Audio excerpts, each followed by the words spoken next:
A Beautiful Love Story, Episode 1. They say love finds you when you least expect it. For Paolo, a carpenter from Trento, Italy, love came wrapped not in luxury or comfort, but in quiet kindness, deep eyes, and the courage of a woman who had crossed seas to care for others. Juliet was from the Philippines. She had left her small town, her family, and her warmth behind to work as a caregiver in Europe. Life wasn't easy. Every smile she gave came with the pain of distance. Every day of work, a reminder of the home she missed. Paolo met her one rainy afternoon. She was helping an elderly neighbor when he noticed her, gentle, patient, and graceful even in exhaustion. Something about her presence softened him. He offered her an umbrella. She smiled. That simple moment, a kind man and a tired woman under one umbrella, became the start of something that would change both their lives forever. Days became weeks, and weeks became months. They met over coffee, walked after work, shared stories about childhood, family, dreams.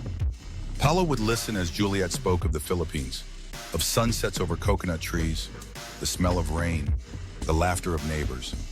He loved how her voice turned bright when she said the word home. But love, when it's real, isn't easy. People around them whispered. She's just looking for papers, some said. She doesn't belong here, others muttered. But Paolo saw through it all. He saw the strength, the sacrifice, and the light she carried.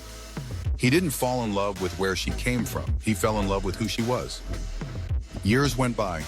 They married quietly, away from noise and opinions. And for a while, life was good. But Paolo felt something missing. Italy was beautiful, yes, but it no longer felt complete. He looked at Juliet one evening and said, "I think my heart wants to see your world." So they did what few have the courage to do. They sold what they could, packed their memories, and moved to the Philippines. Friends thought he was crazy. "You're giving up everything?" they asked. But Paolo only smiled.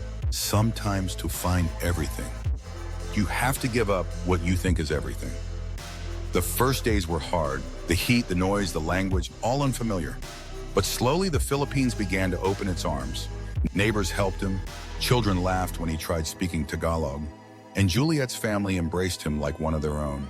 He built furniture by hand, crafted tables, carved doors, leaving pieces of his skill and soul in every home he touched.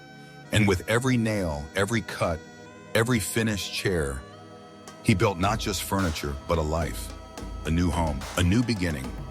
Years later, they had children, a little mix of Italy and the Philippines. They grew up hearing two languages, eating pasta and adobo, dancing to both Kundiman and Tarantella. Their home was small but filled with laughter. Their love, simple but unbreakable. One night, Juliet asked him, "Do you ever miss your old life?" Paolo smiled and said, "No, I found my life when I found you." And Juliet, with tears in her eyes, whispered, "Then I found home when you stayed." Their story isn't about wealth or grand gestures. It's about the quiet courage to choose love over fear, to build, to move, to begin again, even when the world doesn't understand. Paolo and Juliet proved that home is not a place. It's the person who makes your heart feel safe. It's not about how much you have, but how deeply you love, how bravely you trust, and how willingly you start over. In a world full of fleeting things, they chose something lasting. And that's what makes their story not just a love story, but a homecoming. Home isn't where you're born. It's where someone finally says, "Stay."